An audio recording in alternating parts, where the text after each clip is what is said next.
Okay. I was trying to find a statement of mission, or actually I was looking for an application. Now everything's online, no longer the old paper ones. There was something that said that the purpose of scouting is to help raise the youth to be good, not John, just. do you mean that the mission of the Boy Scouts of America is to prepare young people to make ethical and moral choices over their lifetime by instilling in them the values of the Scout Oath and Law? Nope, I saw that one. I remember it as being something about joining our, we developed Perhaps the good vision statement, citizens.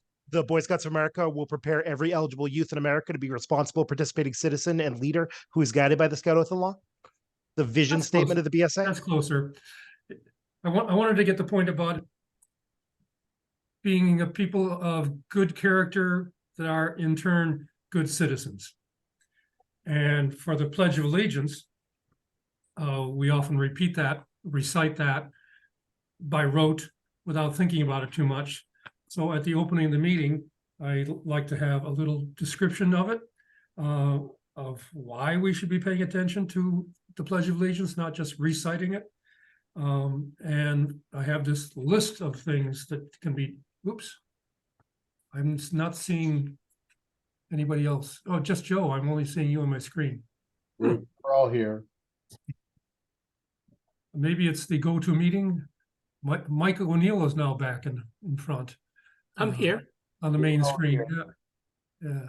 You Well, might- anyway, you want- to start out the meeting, I thought I'd do something. I've been trying to do this over the last 2 years or so, roundtables of trying to provide an example of something that can be done as the opening ceremony, other than just reciting the Pledge of Allegiance and the oath and the law. And at the bottom of the page, the scripts I have, it says to help raise good citizens, we have to instill in them some ideas and something about the values that we all hold in common, and we're trying to pass on to them. And so therefore they can be good citizens and people of good character. But the scouting program is something that offers opportunities, and so does our country offers to the youth of America. So with that in mind, let us say our pledge to the flag, which is the emblem of our nation. And I cannot see whether this looks full I can see it. screen. So please, Scout salute, join me in the Pledge of Allegiance. I pledge allegiance to the flag of the United States of America and to the republic for which it stands, one nation under God, indivisible, with liberty and justice for all. Two. And we can continue then reminding ourselves as leaders of the common or shared values we have, and the goals that we have, the commitments that we make. Particularly the commitments are listed in the Scout Oath. So please join me in the Scout Oath with the Scout sign. On my honor, I will do my best to do my duty to God and my country, and to obey the Scout law, to help other people at all times, to keep myself physically strong, mentally awake, and morally straight. And you can keep your signs up, and we will recite the Scout law, which lists 12 points of value that we are trying to instill in our youth. A Scout is, and hopefully will be, trustworthy, loyal, helpful, friendly, courteous, kind, obedient, cheerful, thrifty, brave, clean, and reverent. 2. With that, I welcome you all and thank you all for coming to our first roundtable of the new Scout year and school year, whatever. Actually, it's not the Scout year because that's calendar. If you follow the money, if you follow the program, it starts in September. And we have great listing, and it's now over in my printer. I forgot to pull it back. A great list of topics to cover and focus our roundtables on, which of course the roundtables are to help share ideas and not just ideas, but concepts, tried and true techniques for trying to raise good scouts and good citizens. And Ron is our roundtable, Ron Hansen, our roundtable commissioner, and he has come up with a good list, and we will be getting into that in a little bit. But first, I think on the agenda, we have announcements, and I will cede my time to the other John. Let me Okay. advance the slide. So, go ahead, Mr. Plever. Oh, okay. So, good evening, everybody. Before I go into the online registration stuff, just a couple of other announcements and reminders and things along those lines. Effective September 1st, for all Scouts, BSA, and Venture Crew, anybody that's doing overnight camping. Look at that, I'm going out of order. That's all. I'll talk about this one. This one's usually a little bit quicker than the online registration, so that's all.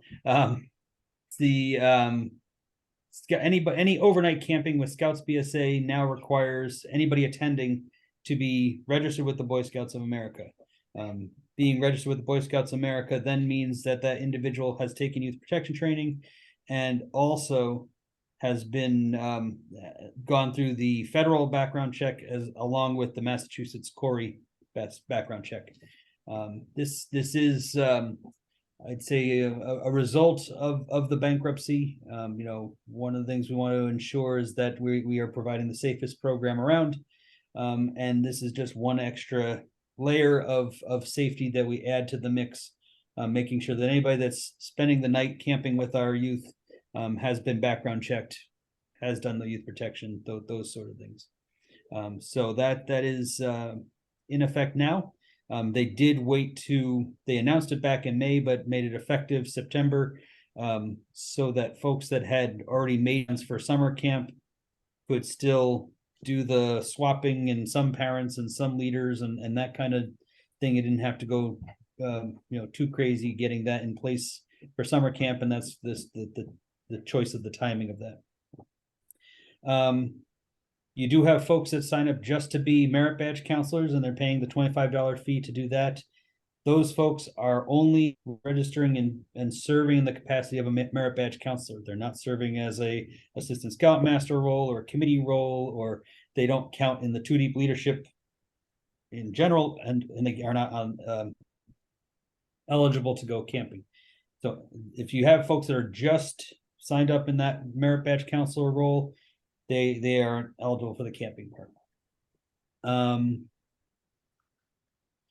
That doesn't mean people can't come as day visitors. That parents are eligible to come as day visitors to whatever your activities are. It's just once you hit the overnight portion, that's where folks have to sign up and be registered leaders. On the Cub Scout side, they did extend the amount of time that a pack can do family camping.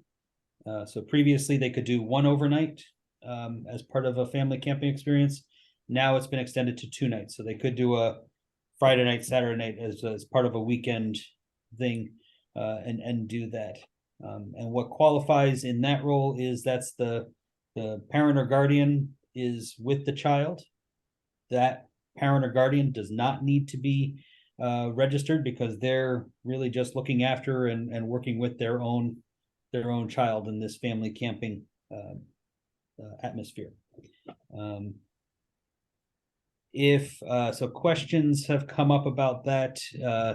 What do our Arrow of Light Scouts do if they're invited by a troop to come camping for the weekend? They can go and attend. In all Cub Scout overnight camping, and let me find my notes on that so I don't misread that. Hold on one second, I apologize.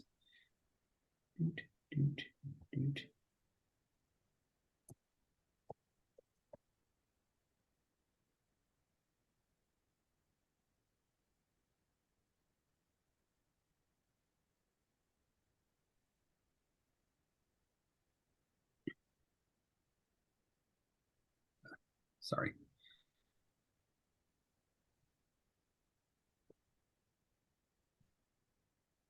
There it is. Okay.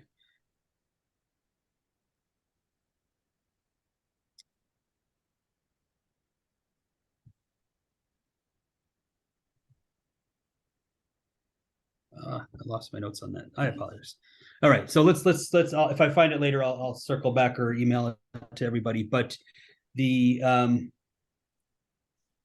there we go. A parent, an Weeblo or Aerolite Scout whose parent or a legal guardian cannot attend den overnight camping trip may participate under the supervision of at least 2 registered leaders, and that guardianship or supervision can be you can make arrangement with a different leader or parent. That needs to be in writing from the parent that's saying it's okay for Mr. Smith to be the guardian for the weekend and that sort of thing. There has been a question about confusing, John. Could you go over that again, please? Yeah, it's probably how I said it. I don't think it's as confusing as it really is. And let me see if I can do it again. All right. So it says Weeblo and Arrow of Light dens camping. Each scout should attend with their parent or guardian to some kind of a camp out. If the parent or guardian cannot attend, then another leader or parent may take on 1 scout. So you can't have one leader taking on 15 scouts just because it's convenient just to say Bob is going to be the one that's watching everybody. It's you can take 1 more than your own, and that's the spirit of that requirement. So it's almost a one-on-one supervision. That makes sense. Thank you. Yeah. But John, just to be clear, if let's say I have 2 Weeblo's age kids going to like a Weeblo's Woods, I can still be the supervisor of both of my kids. Yes. Yep. Okay. Yep. So that's in the mix. The one thing that came up at a different roundtable is, well, what about if we have scouts coming as guests? So and that could be in a couple of different interpretations. So it could be in your troop you have a scout and he's going to invite his buddy to come for the weekend just to get a taste for what scouting is like. And hopefully at the end of the weekend, he says, this is great, I want to do this all the time, and signs up with the troop and becomes a troop member. They can come for that one visit, that one camping experience, making sure that there's that supervision, either their parents coming along or they agree that one of the leaders on there can be the guardian of the scout. However, and I double checked with National, they said 1 visit is a guest, multiple visits is an unregistered scout. So okay. So don't drag it on too many times. But you can do it for that 1 trip and say, okay, what do you think? Maybe come to another meeting during the week. But then beyond that, it's really no longer I'm just checking things out. It's okay, you're not registered at that point. I think those are the big things that came up. So that, which is actually a good segue into the registrations and how that's all working. I'll start with the youth side of things. That beginning in August, we made online registration required, for all scouts to sign up. We've had it available for about 2 or 3 years now. I'd say maybe a little bit more than half of the packs have been doing it. We had not been doing it with the troops until very recently because we didn't have a good crossover process until not too long ago. So that's been available to the troops for maybe a couple, 5 or 6 months now at this point. So it's the packs that haven't used it yet, and it's most of the troops that are going to need to get used to how the process works and go from there. So through MyDot Scouting, every pack, troop, crew, ship has their own unique URL link and QR code. So with said code, you put it on your own flyer for Troop 15. They scan it, and once they scan it, the system knows that that kid is joining Troop 15. So no longer do they have to go. They take the application and go, well, who did we just sign up for? What was the pack number or the troop number? And usually it's more of an issue at the pack level, where they're totally new to the whole scouting experience, that occurs. So they'll get the code. The parent can go right online, fill in all the information, hit submit. At that point, the any of the key 3 can approve that youth member, and they're at that point in the system within 24 hours in Scout Book, formally registered with the Boy Scouts of America, all of that. During the process, there is the one of the last steps before they hit submit. They do pay online. So this is all for brand new scouts. This is not for folks coming back that are going to be re-registered on the charter. I did a recruiting night. Someone came off the street and wanted to join the pack or the troop. That's who the audience is for this discussion. What's also new starting in August was no longer are their prorated months of the registration. So typically if someone joined in September, they'd pay for 4 months and then they'd be charged for a full amount of the following year. Now it's just you sign up in September, you're going to pay for 12 months and that registration will expire next September. If you sign up in October, Ouch. it'll renew the following October. Anybody returning will be renewed at the normal time on the charter, and their renewals will continue to be December.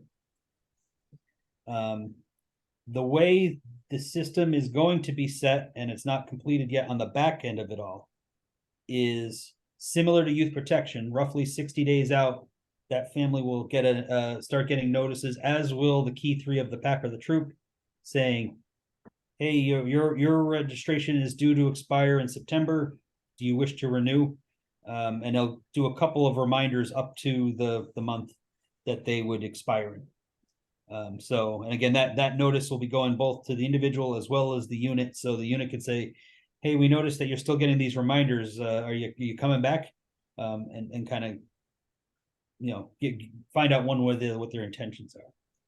The part that hasn't been determined yet, and I don't have an answer for yet, is the money collection on the back end for the renewals. And that's what they're still working on, and they're gonna roll out sometime in the March, April, maybe even May timeframe, knowing their usual how well they stay to the deadlines. But sometime in the spring, they'll explain, okay, when it's time to renew, because I've heard rumors that it could be the individual say, well, the pack is going to pay for me, and they can check a box that does that, and then the invoice goes to the unit instead of to them. Don't know exactly how and if that works yet, but that'll be coming out later on. So for now, I just focus on getting them into the system, getting them registered into Scouts. And that signing in part has been, like I said, been happening for about two or 3 years now. So that's been works and is reliable. And the part that also is reliable on it is when you get to the charter renewal period, you log in like you normally do in October, November, December, review your roster, who's coming back, who's not coming back, making sure that's all clean and everything. And then when you cash out at the end, you get the itemized list of who's registered youth and adults.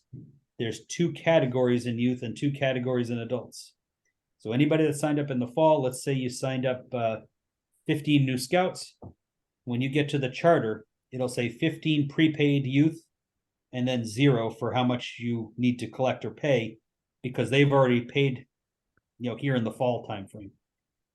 The ones that are you're renewing, let's say it's 25, then 25 times the $80 registration fee equals, I'm not going to do the math in my head on that one, but it'll list that. And the same exercise, you have any new adults that sign up in the fall, they'd be prepaid. Any returning adults, it would do the math based on the $60 registration fee. Any questions on the youth side before I go over to the adult side? Yeah. So we'll be Go ahead. doing the nightmare registration all year long. That's just feedback number one. This chase. Don't forget, did you see the email? You get stuck in junk mail and whatever. That is just disappointing. Let's put it that way. So if there's a way to channel that feedback, Yep. I think that, because it's just it's passing the trash to the adult leaders. More relevant question though is, can somebody else but the key three who's already manning the pump, can somebody else get this notification, like a designated chaser? I don't, so I don't think so, but I'm gonna make that recommendation to them, that the key three can delegate some of their role. That's right. Yeah. The only thing I don't know is, I don't believe that the delegate gets that email. So you'd still have to do if you're going to delegate it to somebody and say, hey, Bob, I just got this email that 4 people need to be approved. Go ahead and do it. You could do that. Yeah. But I think they need to give a little bit more, work something in for the delegates. I agree. Yeah, I think that would be Whether- helpful, but especially, as we work this in over time, when the anniversary dates just Yep. pop up in March or September or whenever they pop up, and parents, as we do, we miss it, we forget it, we didn't click. Yep. Yep. I intend for little Johnny to stay, but it's so that leads into my second question, which is, if a parent so they get the count on 60-day notification, right? So they have plenty of time if they take action. Yep. But let's say they miss this. What happens to their advancement record on day 61? So there is I want to say it's 30-day. I think it's a 30-day grace period. So if you were a September renewal, you get 1 extra month to, oh shoot, I missed it. Someone finally rang my door and said, hey, you got to do this. So there's I guess a 30-day buffer for those that missed the initial deadline before they get because we have removed from the records. Many parents are super switched on, and then we have some parents that are, Yep. they have 5 kids and they're worried about the other 4, right, so to speak, and it's Right. too many notifications in life sometimes. Yep. So. Yeah, no, that's thanks for reminding me to push on the delegate thing. The year round, I think this is going to be a thing that happens. They're going to go more and more online stuff. That right now the mandatory online is a council thing, but I think it's going to become a national thing within the next year or so. Anyways, they're just the way they're setting up all the other stuff. I think they're getting their ducks in a row to do it as that's the way that it happens. And go from there. Yeah, and then I didn't understand merit badge counselor, which there's a smaller fee. It's not 60 some, it's 25. Can they stay overnight? They presumably have gone through background check and Corey. Right. No, they're just as in a counselor role, and so that's why they get a reduced rate for that. Got it. Now, if you have assistant scoutmasters, committee members that do merit badge counseling, they don't need to.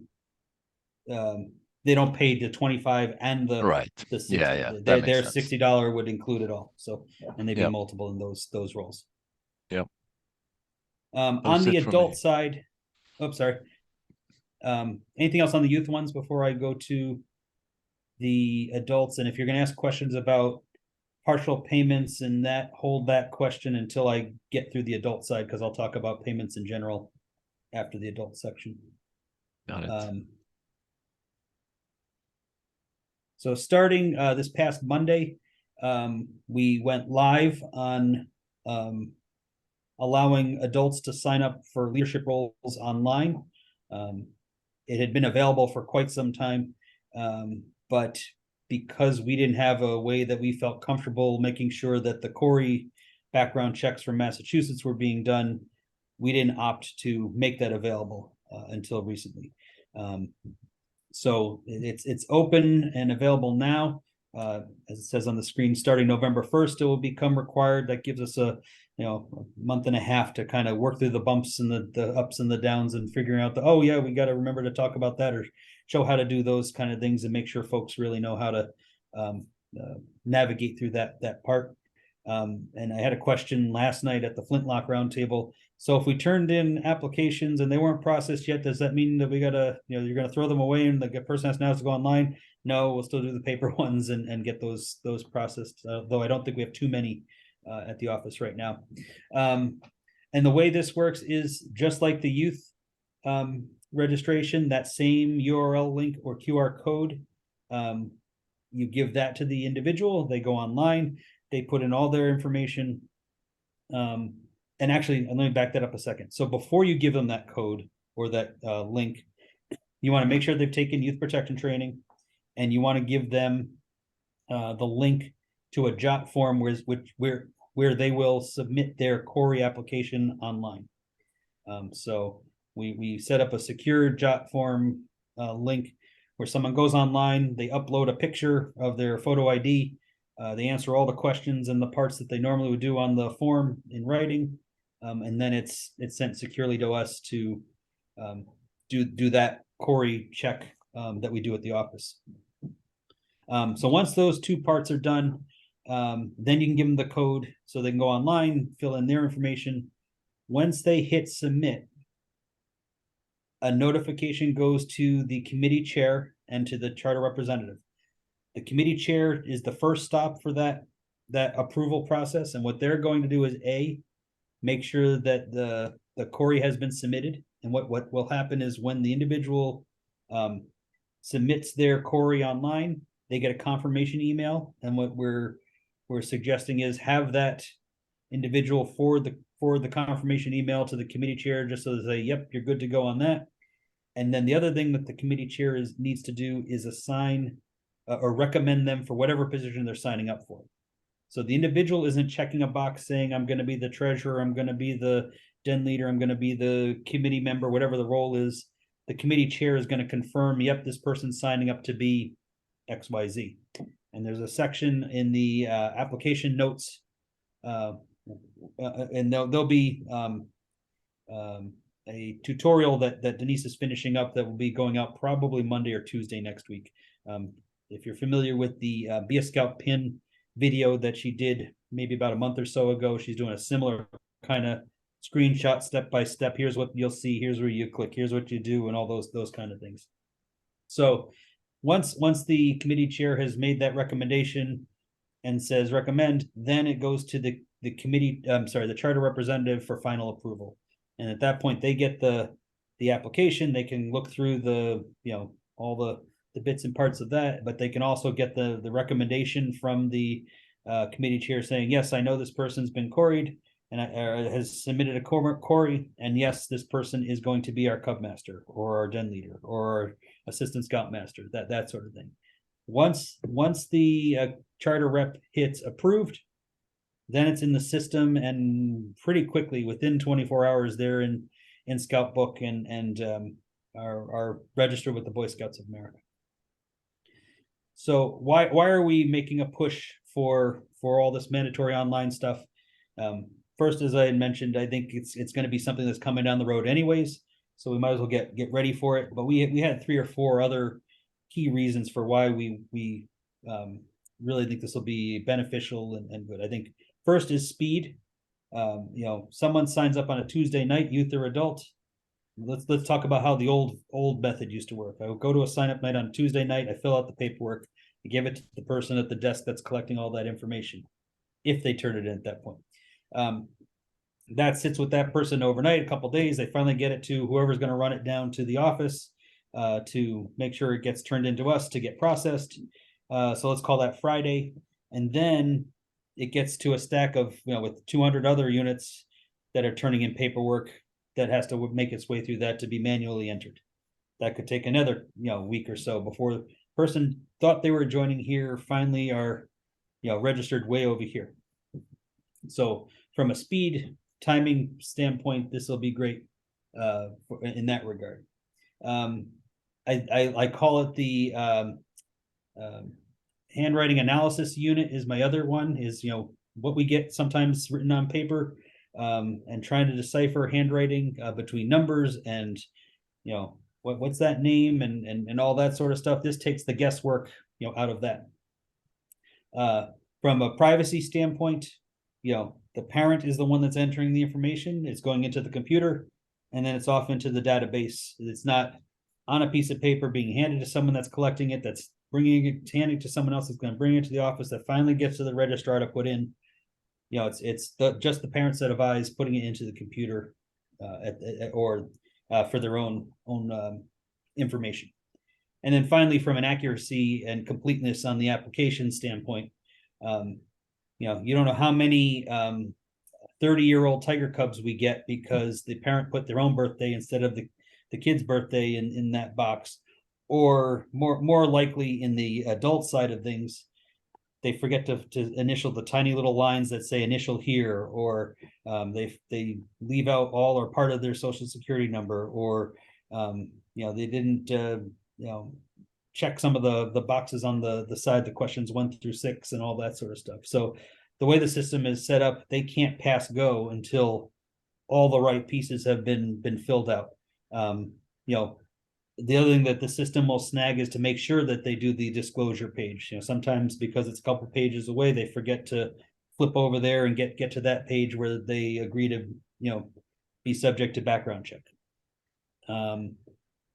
So that's to me, especially on the adult paperwork, that's the other big plus of doing it this way, where everything gets snagged before they turn it in. They think they're all set. Like I said, it's sitting in a stack of ones to be processed.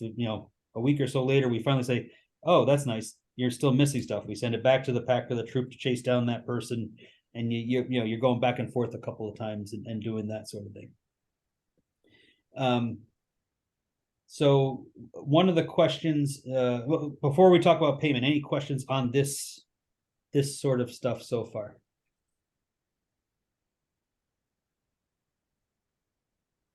Okay, and let me just check one thing on what you have here. Oh, you already switched to rate. Thank you. Before the adult starts, go to the SOA query form. That link will take them to get them into where they'll submit the query. So that's good. That's that we created a couple of days ago. So now we get the question. Go ahead. Sorry. I put the link in the chat.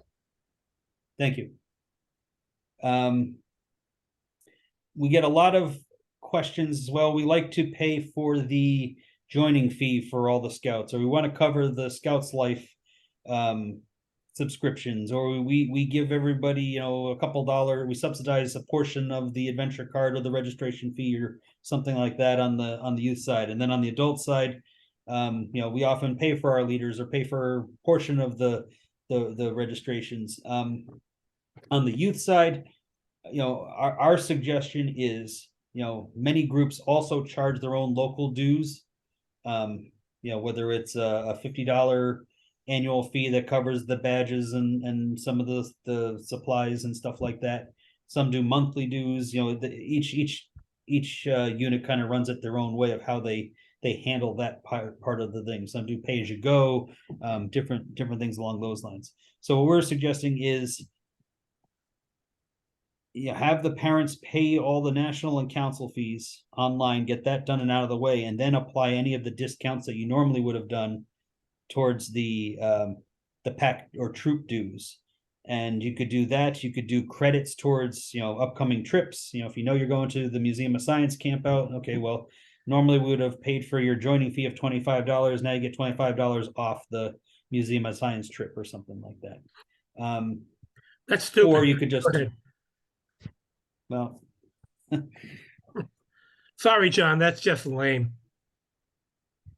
okay, well, we don't have a good answer right now. Now, next year, there's a possibility they start to pay for all the scouts and do it that way. Right now, that's not an option. So we gotta, and this is applying only to the people signing up this fall.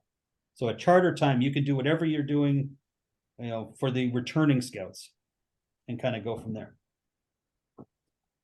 Or you can issue refunds or checks to the whatever those discounts would have been.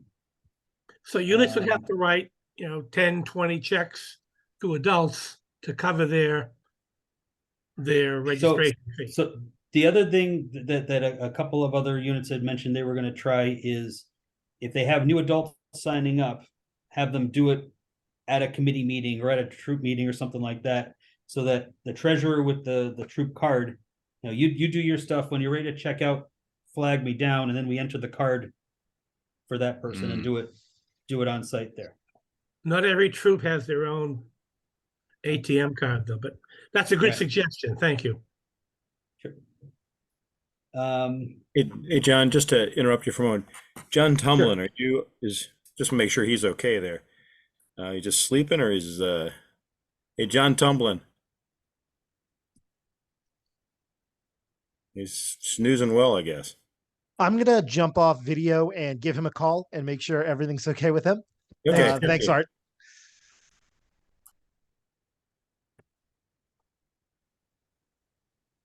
Okay. Any other that's kind of the nutshell of it all right now. I sent out a note to all the committee chairs and charter reps. I think that went out yesterday. Just asking the committee chairs, especially, hey, you're going to be the helpful part in making sure that the okay, he's good. Yep, he's good.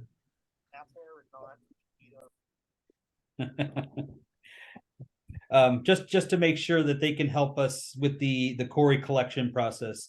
The way the national system is set up is it doesn't know that the Corey is a required thing in Massachusetts. It's not a across the country requirement. So that's why it took us so long to go live with adult registrations online, because we just had to figure out how are we going to make sure we get the Corys collected.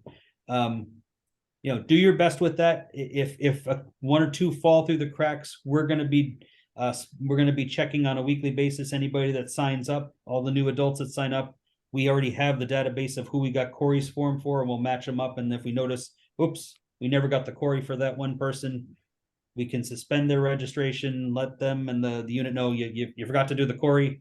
We get the Corey back, run it, and then they're back on the books as soon as we run the Corey. What we're doing on just in terms of chicken or the egg on a receiving, yet processing and registering, as long as we have the Corey in hand, we'll go ahead and process the adult registration.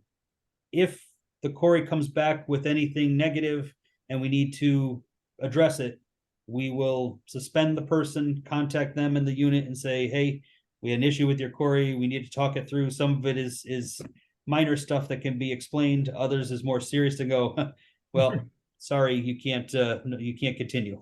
So that's what's going on. That's how we'll do the Corey stuff. So you may not have the answer to this, John, but national, in terms of IT, has absolutely zero support. So what happens if a parent or an adult volunteer is having difficulty with this whole process? Who do they go to for help? Contact us at the office, and we'll first try to walk them through. Yeah. If it's a persistent problem, then we can do a ticket from our end with national and work it out that way. All right, thank you. Yep.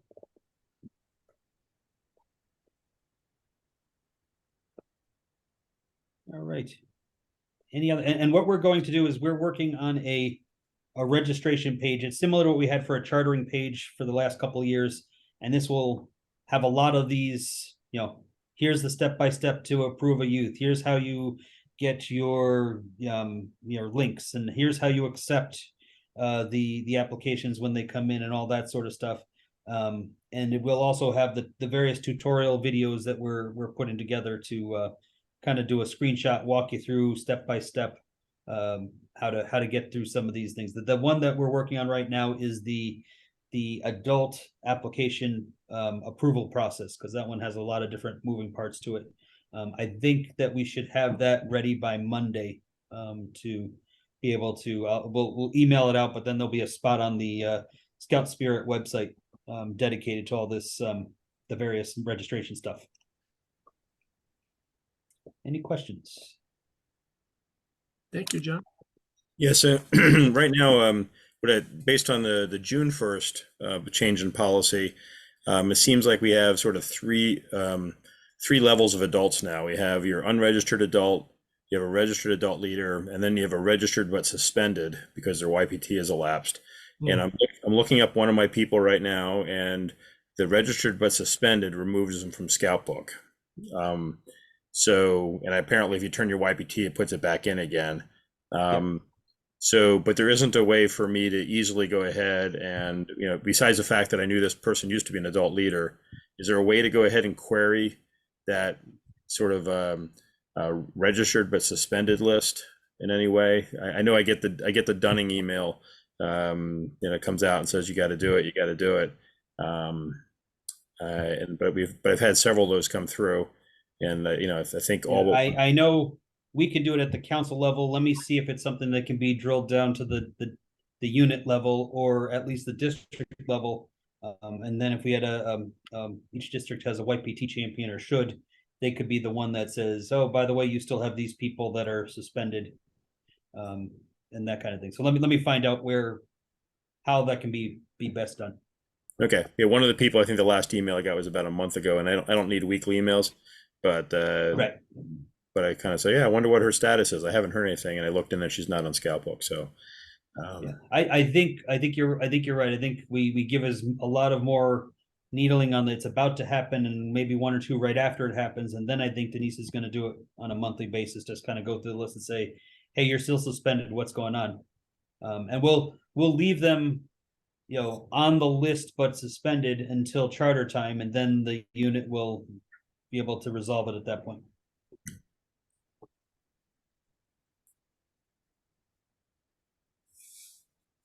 Cool. Oh, thank you. That was the one thing I wanted to talk about as well. If everybody's set on the online stuff and the YPT stuff.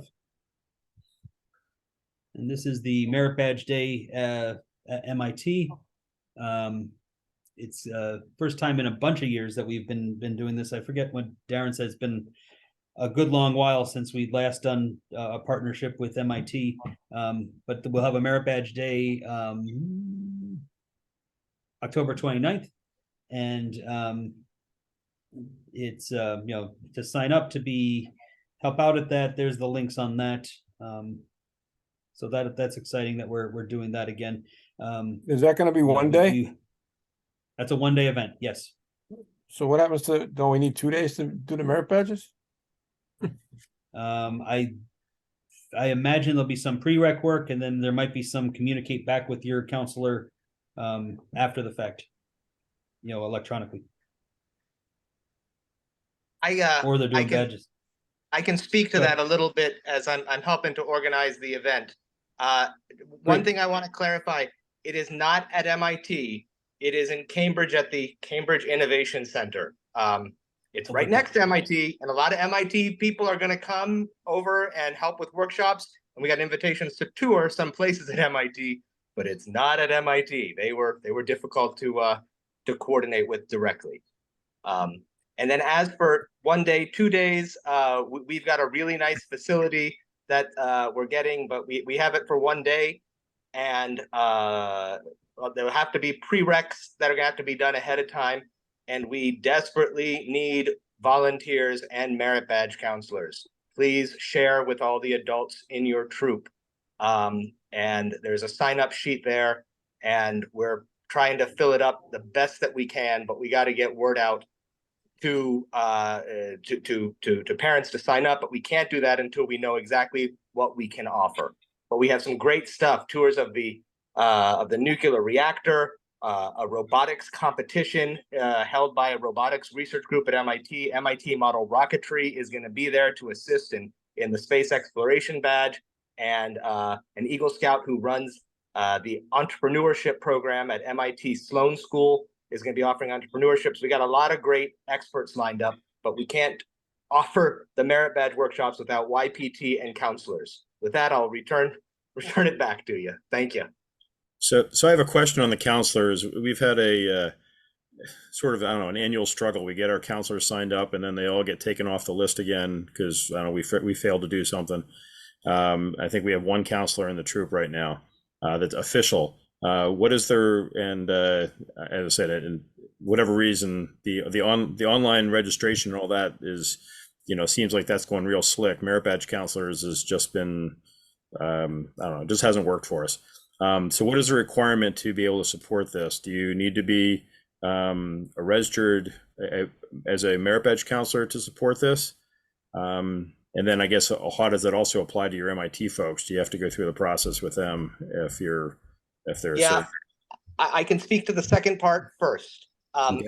A lot of the people who are experts are just that. They are visitors who are experts. They will not be running the workshops, but they will be there to either offer tours or to speak.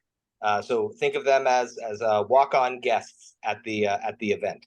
In terms of registering counselors, I cannot speak to that well. That is in the council's hands. And I've got lots of people I'm sending applications to. I got the PDF in the hope that we can get more people online, but I'll let the council speak to that. And I'll have to defer to Darren on that. So he's running that part of getting folks signed up. Seems I'll like have this to is get a whole back lot to of him. overhead we're getting here. Hmm. I mean, everything's getting pushed down on the units. So if I wanted to be a merit badge counselor for this event, I'm not registered to counsel a single badge with Spirit of Adventure, right? But I might be qualified for something here. Or I can just be there to, provide snack, right? But I am a registered adult with the troop and all that good stuff. So from that perspective, what can I do? Like, how do I offer my services? I haven't checked any dates and things, but I know my son went to Merit Badge U and he really enjoyed that. At that time, I was not a qualified scout parent, but I've progressed, so to speak. I've enhanced my ignorance. So Quinlan, how do I convert? I don't know if I can do this, right? But I gotta say, that's funny. I just realized when you call me Quinlan, I must be logged in with my son's name on this account. So hi, I'm Eric. Hello, Eric. Father of Quinlan, who had my phone last. Good I evening. like that. Yeah. I think if you are a registered scouter, I myself went through the process of registering for 5 merit badges a couple years ago for things I'd make myself available to. It required filling out a 1-page application, and I believe I sent it to Angela. It need to be signed by your chartered. And it had to be signed. My wife's it had to be signed by my chartered org rep, and then I sent it to Angela, and then like a day later it said, "Congratulations, you're all set to." There's online training. There's an online training which isn't required but recommended. It's one of those, video slideshows you have to go through. I So see. roughly about the time of the merger, we decided for Merit Badge Council approvals to keep it local. I mean, it was mostly the troops that were signing up their merit badge instructors for their scouts, and they know that person is a welder. They know that person is in business and can help out with the personal management badge and that kind of thing. Versus you send it to us and we just kind of go, oh, sure, I guess that sounds good. You know who you're recruiting to work on the various badges and have a little bit more of the know what they're qualified for or not. So you can be approved as a merit badge counselor at the troop level, and then it gets registered both with the troop and with the district to be in the system as a merit badge counselor. If you can also get approved through the advancement teams as well. That's great to hear, and will make it much easier to get merit badge counselors signed up for this event. Thank you. One thing my wife is also reminding me here is that given that we'll have many young women attending the event, and we need 2 deep, we please encourage female adult leaders, even if they are not an expert in robotics or whatever the badge is that we'll be offering, but we need them there for YPT and to offer guidance, to help the scouts who are going to struggle or could use some help or getting through the day's events. So please encourage everyone to volunteer. All right, thank you. I know they need, just in general, regardless of gender, they need the room monitors to make sure that there's the 2 adults in the room, and then if we have females in the room, to make sure that there's at least 1 female registered leader in the room for those particular courses. So that's the other great way to get extra sets of hands to help out. So that you're raising something that I've asked this question before and I haven't gotten an answer on. If you're a registered, right now, if we send scouts to something like Mass Jam, it's very clear that the registered adult leaders need to be registered for the troop that is representing that scout, and that's, to me, that's nonsense. If you're a registered adult leader in scouting, you're a registered adult leader. And so my question then becomes, these are the perfect situations. Then, okay, we're sending people to something. And now all of a sudden, do I need to go ahead and have, the multiple registered adult leaders when I send my scout there? I have an OA event and I go ahead and have my scouts do a OA induction. That violates that rule too. I go send a kid to provisional summer camp. That violates that rule too. So where is this coming down in terms of how does that rule really play out? Because I think it ought to be just stricken from, it's just nonsense. It gets ignored in all sorts of situations, but yet it becomes a potential burden on the troop in some situations. Yeah, let me find out some of those. I know that the multiple is the easiest way to satisfy it, because you just say, okay, I'm going to borrow Scoutmaster, Scout Leader XYZ from the other troop to help with the 2 deep or the additional female coverage or the whatever. And you think they're registered, but if they're helping a different troop, that charter organization has approved who's the leadership for that particular group. I know that's at least the rationale that they're using at National for why you need to be approved within that unit. Well, So Art, the if I personal could, stuff, this is where the nonsense kicks in. We're doing a town day on Sunday, and on Sunday, and we have so we'll have a little booth set up there as a troop event, and we'll be going ahead and trying to have a little rain gutter regatta. I can't say that. Set up so the scouts can go ahead, and we're not blowing, we're using little squeeze bottles so nobody blows their COVID germs on each other. And we're actually going to have one of our Eagle Scouts actually working on their Eagle project as part of it, and inviting kids to go ahead and sand a board or whatever else, and as part of it. So that situation, I'm going to have Cub Scouts and Boy Scouts, or Scouts BSAs. I can have a mix of boys and girls. And immediately now with this rule, because there's a very little multiples across our pack and our troop. There's a few where parents are kind of that, but now all of a sudden you're saying, oh, if I got boys and girls, I need 4 registered adults to show up at this event. That's nonsense. And quite honestly, we're not going to do it. So write me up for a youth protection violation. We will have 2 registered adults there. I'll have a female there, but that's all you need. You don't need 2 female leaders. You need at least 1 female leader.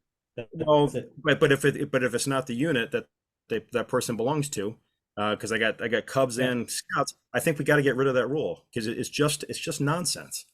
It's Art, not if my I rule, can- but I'll push it up and suggest. Yes. what I think, ignore that I'm wearing silver for a second. I'm a volunteer just like you.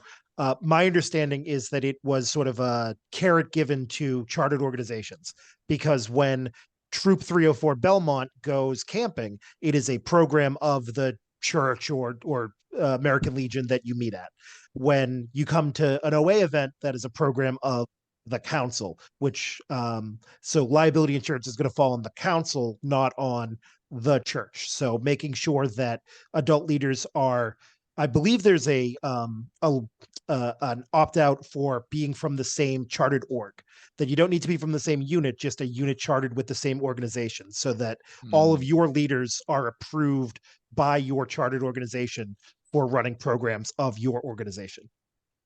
In the same way that John and his team approve leaders for council level events, is my understanding. So if I'm with 248, and if I go with Art at 304, and we have a half a dozen kids, and he's by himself, and I'm by myself with 248, we can't do that, because we have 2 adult registered leaders, YPT trained, but from 2 different units. Yeah. But your church has no idea who Art is. They haven't approved him to work their program. So my point is, you can't do that. So what do you do again? What do you do about Mass Jam? What do you do about National Jamboree? I'm a Jamboree leader. Yeah. Your sponsor has not approved me as an adult leader. How can I be in charge of your kids? Yeah, it's very difficult. Yeah, this is like, Practically speaking, this is it's a bit of a BSA race being to the run by bottom here lawyers. to just it's watertight and bulletproof and partially unachievable. If I, John, if you could feed that back up the food but chain, my- I think, especially in these local troops where people actually know each other, we're not necessarily strangers. Remember, it's not a movement, it's a business. if I could butt in here for a moment, please, let us Mm, treat Mr. Plevel with some respect. He's not creating these rules. yes. He's not even delivering them. He's doing his best to explain them to us. He's the messenger. So, okay. Sorry, John. I know that Very well point taken That's there. all right. Let's blame Yes. Steve.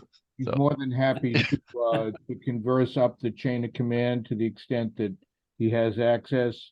So let's moderate our discussion. Thank you. And I think, like we were doing at a very hot Wood Badge weekend at Casquana yesterday or last weekend, I would propose a toast to John, him delivering his news, and the spirit of hydration. I appreciate that. Yeah, no, I'm certainly not, I appreciate what John does. I'm not taking it out on No, him. and I feel your frustration on these, and it's often I got to find out where's their rationale, and I just know what they have in writing, and that sort of thing. So I've been going back with them all day on all, this is roundtable number 4 of the week, so I've been getting all sorts of different, oh, that's a new one, I haven't heard that yet, feedback. I'll go, it's me again tomorrow when I go back up For with the John, folks at National. I'm sure you're aware of the fact that for many of us that I'm aware of anyway, the COR is a position of convenience. I don't know that that's the right term, but many of our CORs are there on paper and not because the chartered organization is actually taking responsibility for the unit. Right. Units are often at chartered organizations because they said, sure, you can meet here. Yes, I'll sign that, document. And then we nominate somebody from our committee to be the chartered organization rep. There may be, units out there that have somebody on a board of trustees at the unit at the chartered organization that sponsors them, where their troop is part of PAC or whatever is part of their budget, but I haven't met them yet. Yeah, I mean, we have in both of the Belmont Watertown United Methodists where we're leaving, and Payson Park, we have somebody from their congregations, our charter organization rep. But they, a lot of the new faces come across, and right now Jack Terrell's our charter organization rep because we're kind of in that, In there, That limbo state. and that's just a rubber stamp at that point because I don't know how many units is he COR for, I don't know, 30? 57, In our 58. district? Yeah. So ideally, because they're chartered by the council, but ideally, it's a model. Charter organization is a model that goes back to the beginnings of the Boy Scouts of America, when Boy Scout troops, in order to create one, an entity decided it wanted one, and they signed a franchise contract with the Boy Scouts of America to have one. And so the charter organization had responsibility through the COR, but that model, at least in this part of the country and in our neighborhood, is pretty much fallen away, and the BSA is still pretending that it applies. But listen, Well, also there are just fewer people engaged in organizations that could charter, right? How many people do you know who are members of Moose Clubs or American Legions or VFWs anymore? Yeah. all those organizations have fallen down. Yeah, and population at churches have dwindled too. I do want to point out it's 8:35, and we did have other parts of our agenda for tonight. I think we've covered the merit badge and registration and stuff. Mr. Hanson, would you like to kind of run through your slides here? And I know Joe, you had some slides too? Joe has, yeah, we will be splitting up the time, the time we don't quite have. Who is, okay, so if we're gonna split it up, oh, do we have anybody from Cubs that's going to, I can put in a separate room with Joe, or should we just try to use the remaining 25 minutes? Steve, I think with most of their leaders watching this on YouTube, if they're watching it at all, I think it would be useful to keep it in one room. Yeah, that's my thought too, Joe. So It should be a unified activity. Okay, go forward, Ron. Okay, so we put the topic advancement tenderfoot to first class as this month's main topic for Scouts BSA and Cub Scout advancement also, from Lion to Weeblos. Throughout the program, obviously one of our goals for both programs is to teach skills through the experiences that the young people go through.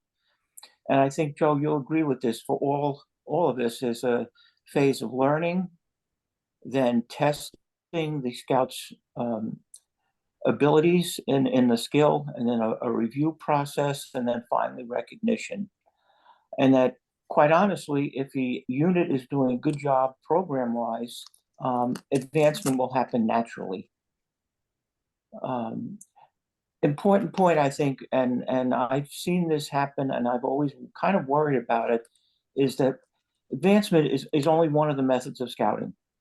So the goal of a Scoutmaster should not be to produce Eagle Scouts. I'm going to take a very honored Scout leader advice to me when I started. When you become a Scoutmaster, your goal is to make first-class Scouts. Mm-hmm. And I think that is a good motivation for a Scoutmaster, because that, if you do that, you will have prepared the person to go on to go higher, to go to achieve higher things. But really, going through those first steps, providing the person with the confidence and the ability to hike, to camp, to take care of themselves, is the real goal of this advancement program. But then we get into the nuts and bolts of how you pull it off. Steve, could you go to the next slide? I'll probably get in trouble for the next slide. I really believe that advancement depends a lot on the environment in which it's conducted. And this is where I would like everybody to kind of chime in on this one. First question, in advancement, who is the teacher? Who teaches? All right, Henrik, come on. At this level, First class and above. Ben, Yeah. yes, go ahead, Ben. Oh. Who teaches? In a perfect world, the Scouts. Yeah. Okay, if I want to teach in a Massachusetts school, I have to have some qualifications. What do we require that of a Scout teacher? Yep. Yes, first class Scouts. Yeah. What is your requirement? We have First a class. first class, and that's required for troop guide, which then is responsible for the new Scouts trying to get their Scout rank too. Okay, so the troop guide would be essentially the new Scout teacher. That's primarily. I mean, usually there's enough of them coming in. They need to rank. If you have a 1 to 8 is not a good teaching ratio, so you usually have to grab a couple of those Scouts with the new Scouts. Mm-hmm. But there's one person responsible. So you're basically doing almost a one-on-one type program. It's often like one on 2, 1 on 3 for the actual, when the Scouts are trying to actually demonstrate that they've learned something. There's also a troop teaching time. So for example, one of the Scouts, we're doing a backpacking trip come in. So one of the Scouts this past Tuesday during that troop teaching time for the whole troop brings his backpack out, just kind of, you can dump everything out there, kind of show what's there. So that's a broad teaching as opposed to the, the advancement teaching. So that fall into 2 categories really. Mm-hmm. When we do this in our troop, we actually break them up into their individual ranks.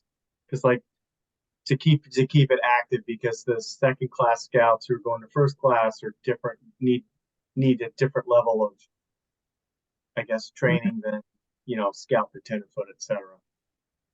Yeah, that would be one good model. Another model I could think some skills, for example, first aid, could be done as a unified tenderfoot through first class type endeavor in a troop teaching situation, because it builds on itself, and eventually, when you get to that first class level, then you're at a stage where you could begin the merit badge, the first aid merit badge. That's one way. Who is assessing the competency? The adult leadership. Okay. I mean, Is that because we go around and just check to make sure that, the the diagonal lashing is starting with a timber hitch, right? We just need to make sure it's right. So. Yeah, I mean, there's certainly been times, that good case in point there, where I kind of pull a teacher aside and say, did you notice this, and then let them try to kind of correct the situation. Yeah. And but then there's a lot of times when they're doing their stuff, and it's we're broken up into enough groups that we're not one-on-one with every small group that's doing teaching as well. So it's a little bit of sometimes more of a spot check. But you certainly have your scouts that are known for, oh, he knows his knots real well, or he knows his first aid real well. So they be, for good or for bad, they almost get pigeonholed in a way, and you got to almost break that in them so that somebody else teaches it. But yeah. Do you think a scout would be a better teacher, though, if you took them out of their comfort zone?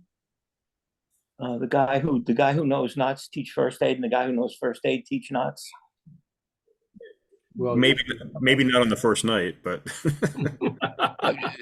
I mean, there is that expression of you don't learn something until you realize you have to teach somebody else, and try to put words to it, and more method to Yes. you might not things. want to put them in front of the whole troop when you do that. No, see, we're talking relatively small group things. We're talking a personalized system of instruction. We're not talking lectures. Right. And then, given we've gotten this far, we have a scout who's worked their way steadily through the requirements in the book, and now you're at the point of having a Scoutmaster conference and a board of review. How does that work? What does that fit into an educational system? yeah, I look at the Scoutmaster Conference is a lot more on aspirations and how they're doing in the unit, a little bit of feedback time, but also at the same time I'll also go ahead and say, and gee, what was the reaction to that meal you cooked for that requirement or something, to engage. So there's a little bit of engagement on the requirements, although I kind of primarily leave that for the board review to kind of ask those types of questions, but it's holistic in that respect. I'll go ahead and look at their scout handbook with them and say, hey, it's great that you're close to getting your second class. Let's take a look. What do you need to do to get your first class? Have you thought about the fitness thing kicks in again? So a little bit of coaching to kind of get them to getting over a hump, but don't lose momentum, right? Yeah, I think that's kind of my idea of what a Scoutmaster conference should be like. And the notion, you look in the book and you say, oh, I see you made a useful camp device. What did you make with the lashings? Yeah, something like that. Is that what you're saying, Art? Yeah. Yeah, exactly. I'm not having them go ahead and tie, it's not No. go ahead, create your gadget here on the spot type of thing. It's just, it's part of the discussion that, yeah, we're paying attention, we're curious. Yeah. That to me would be a great way to, asking the scout to suddenly produce it would be a great way to undermine your teacher's authority. Well, you're not supposed to test them in a BOR anyway, No, Uh, no, no. but- Scoutmaster Conference. We haven't gotten to a board of review. Oh, I'm sorry, I'm jumping the gun. Yeah. The one thing in the Scoutmaster Conference, which over the years has changed, is the requirement at each level that you indicate which points of the Scout law you discuss with the Scout. Do people do that? Yes. Yeah. Yep, they're written in the book, and so what's happened is we found that some of the older scouts will go ahead and review that with them. We've also made it clear that we're going to do that as part of a Scoutmaster conference. So even if you have that signed off, we're doing it again. So Okay. that is one place where I would say we retest a requirement because, yeah, I think that's really part of a Scoutmaster discussion. Yeah, I would agree with. And Yeah. also, I think because that also starts off with the duty to God question,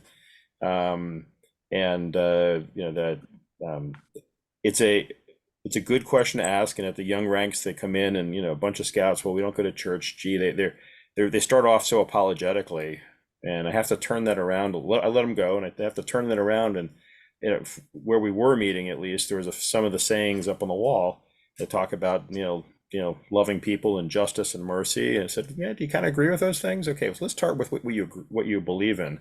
You don't have to be apologetic about not believing a certain faith, and just getting to speak about that in terms of sort of a duty to God and reverence, in terms of how to interact with the rest of humanity. And granted, certainly not necessarily my personal views, but this is not a place for evangelism. It's a place for that's something that's done in their families, whatever they're going to do. But I also need to make sure that that's it's one of the questions, right? It's explain your duty. That is the question, right? And of course, one part of the Scout is Reverend is we do say and hopefully live the fact that we respect their views, whatever they may be. Yeah. Okay. You've got 10 minutes left, just giving you I know. We're ready. We're ready for Joe Curran to come booming in. Joe, I'll need to stop sharing and give you And give it over to me. Aye. All right. So this is the Cub Scout breakout as I get the screen share. There aren't a lot of Cub Scouts here, so we're going to do this a bit more of a lecture and less of a symposium like Mr. Hansen did. You should be able to share now. Share screen is, I've literally never done this before. There's the button. Square share screen here. Excellent. And we can all see this. Yes. Yeah. Excellent. Yeah. So Cub Scout advancement, and specifically for those of you who may have gone through the BSA advancement up to Eagle, there are some differences. And the main three golden rules that we want to talk about is that it's not universal. We want to talk a little bit about who can approve advancement being done, and the golden rule in Cub Scouting: do your best. So let's start with not universal. First of all, DENs should meet whenever, as often as necessary to complete their adventures. I know a lot of packs meet all at once and the DENs split off. That's fine. I know a lot of DENs meet separately and then come together once a month for pack meetings. Totally fine too. And this may vary wildly by program level. Weeblo's dens might need to meet once a week. Lion's dens might need to meet once a month. There is no universal way to run Cub Scout advancement. And also just remember, there are different numbers of adventures required at different levels. When he's a wolf now, but he was a tiger last year. When I looked at the requirements for the tiger badge, I'm like, where are all of them? Where are they all? The adventures just, you could get through tiger with a really energetic 6-year-old, really in-depth 6-year-old. You could get through those adventures in a weekend. So it might not be necessary for you as a den to be meeting every single week, just working on adventures. You can also work on some of the fun stuff in there. And that's up to you as a den leader to find out what's going to work best for you, your pack, and your scouts. So who can approve? There's two different answers. When we're talking about lions to bears, that is any trusted adult. All right. However, den leaders have the final say. Lions Through Bears, we are working a lot in our families, and a lot of times it will be a, hey, go do this with family. I know at least out here in Fitchburg, that is 100. We're told, hey, you need to fill out the youth protection. You need to do this. You need to go through the, here's how much you owe us. Also, you're in charge of God and family, God and country, God and me, whatever the religious adventure is for that rank. And den leaders, I ask you to trust but verify. It's very easy for parents to say, oh, little Johnny, little Jenny, they've done everything. They've done the whole stuff. We turned in the book. It's October. Cool. Give them the patch. Time to go. We want to make sure these kids are getting the program they deserve.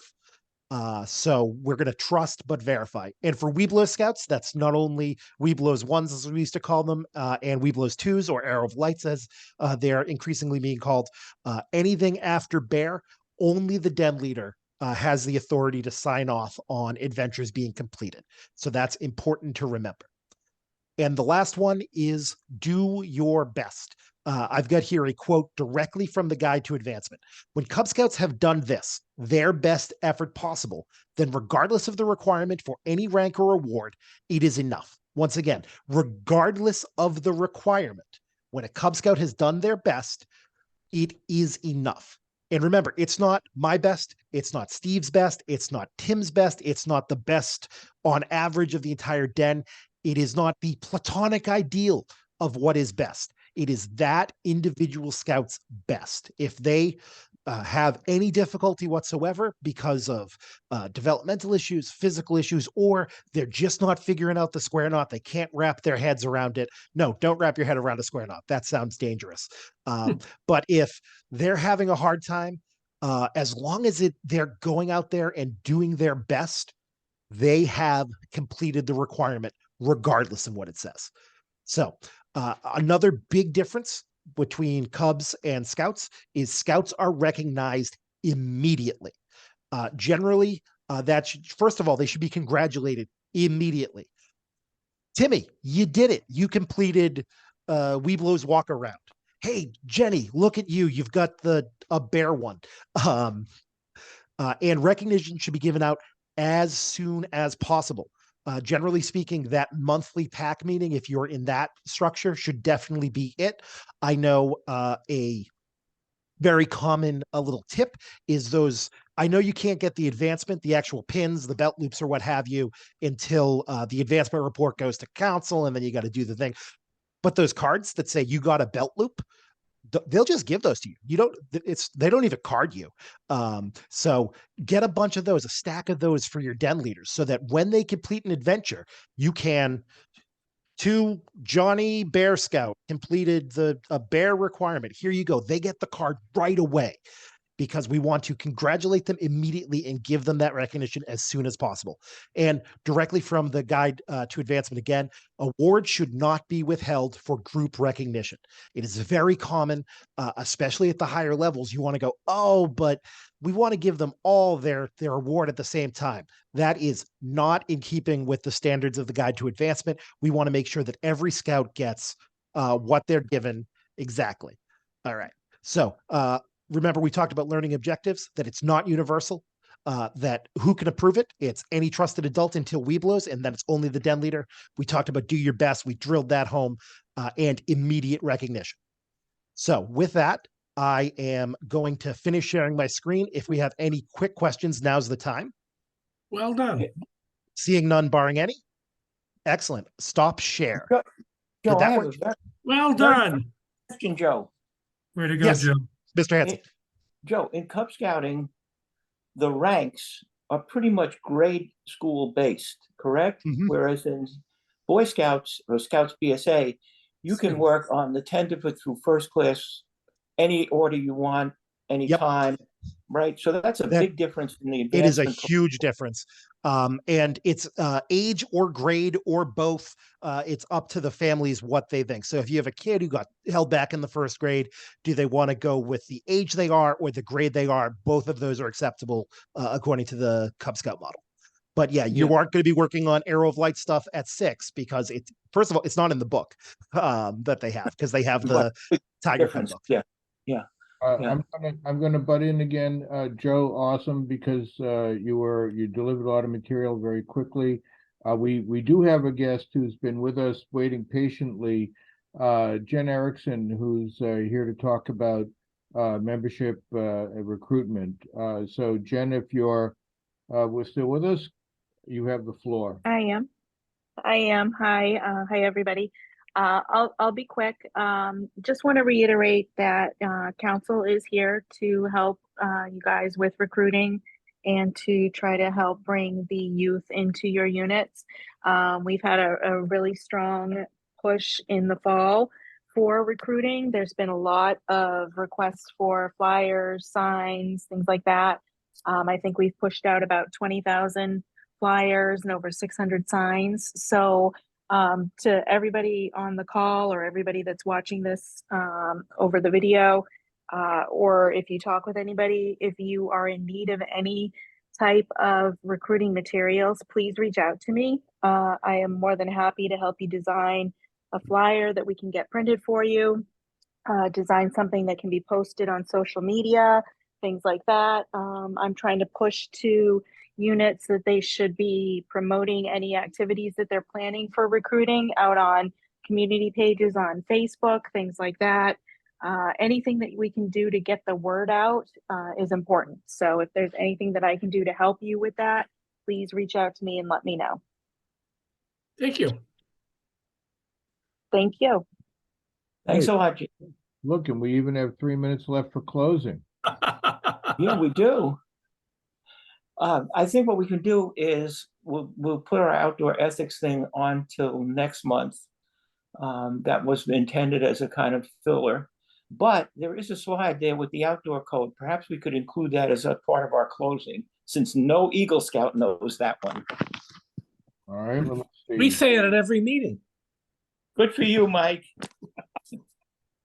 One of our Eagle Scouts got asked that question at their board of review, and then from that point on, my troop said it at every meeting.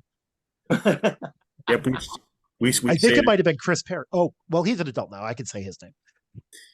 Yeah, we say it at every meeting as well. And I Yeah. still, but I didn't learn it as a kid, so I still twist up a few of them, even though I've been saying it for years. Well, the amusing part. Same here. Same here. Amusing part is when they say, "Okay, now we're going to recite the Scout oath," and they say, "On my honor, I will clean up my outdoor manners," and twist it up. It's pretty funny. All right. John Bowl, do you want to close this out? Excuse me? You want to do a closing, John? That's your role. Wasn't on planning it, but But you are now. He didn't think we'd have the time. Well, yeah, that's for sure.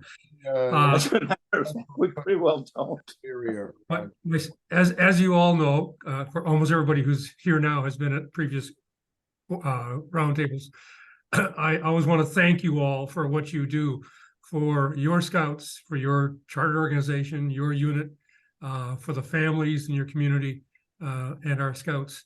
Without you folks, us adults, it wouldn't get done. Couldn't be done. And recognition for kids is great. Adults supposedly can wait, but you should get it as often and as quickly as possible.